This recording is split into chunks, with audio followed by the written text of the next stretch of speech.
ഇവിടെ വന്നിട്ടുള്ള ആളുകളൊക്കെ സമാന മനസ്കരാണ്. അവരുടെയൊക്കെ മനസ്സിലുള്ള വികാരമെന്ന് പറയുന്നത് സമസ്ത കേരള ജംഇയ്യത്തുൽ ഉലമയുടെ നിലനിൽപ്പും അതിൻ്റെ പുരോഗതിയുമാണ്. അതിൽ പ്രധാനമായ ഘടകം നമ്മുടെ മദ്രസകളും മഹല്ലുകളുമാണ്.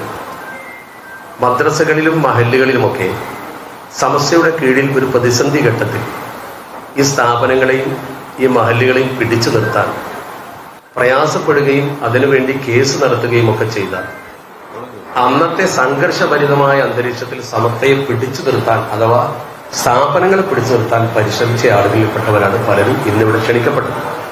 പക്ഷെ ക്ഷണിക്കപ്പെട്ട് വിവരം അറിഞ്ഞപ്പോൾ കുറെ ആളുകൾ കൂടുതൽ വന്നു എന്നുള്ളത് ഞങ്ങൾ ഉദ്ദേശിച്ചതല്ല. ഞങ്ങൾ ഉദ്ദേശിച്ചത് പരിമിതമായ 100 പേരുടെ സംഗമത്തിൽ വെച്ച് ചില കാര്യങ്ങളൊക്കെ ചർച്ച ചെയ്ത് ഉസ്താദുമാർ ഒരു മസലത്തിന്റെ ശ്രമത്തിലാണ്. ആ മസലത്തിന്റെ മുഖത്ത് വെച്ച് തെരഞ്ഞെടുക്കപ്പെട്ട ചില പ്രതിനിധികളെ ചർച്ചയ്ക്ക് വിളിക്കുന്നുണ്ട്. ഈ അഭിപ്രായ വ്യത്യാസമുള്ള ആളുകളെ ഒന്നിച്ചിരുത്തി പ്രശ്നം പരിഹരിക്കാൻ യോഗ്യമായ നേതൃത്വം സമസ്തക്കുണ്ട്. അതിൽ ഞങ്ങൾക്ക് പൂർണ്ണ വിശ്വാസവുമുണ്ട്. ആ നേതൃത്വം ഞങ്ങളെ വിളിക്കുമ്പോൾ ഞങ്ങളുടെ അവരുടെ മുമ്പിൽ വെക്കേണ്ട കാര്യങ്ങളെക്കുറിച്ചുള്ള ഒരു ചർച്ച ആന്തരികമായി നടത്താനാണ് ഞങ്ങൾ ഈ യോഗം വിളിച്ചത്.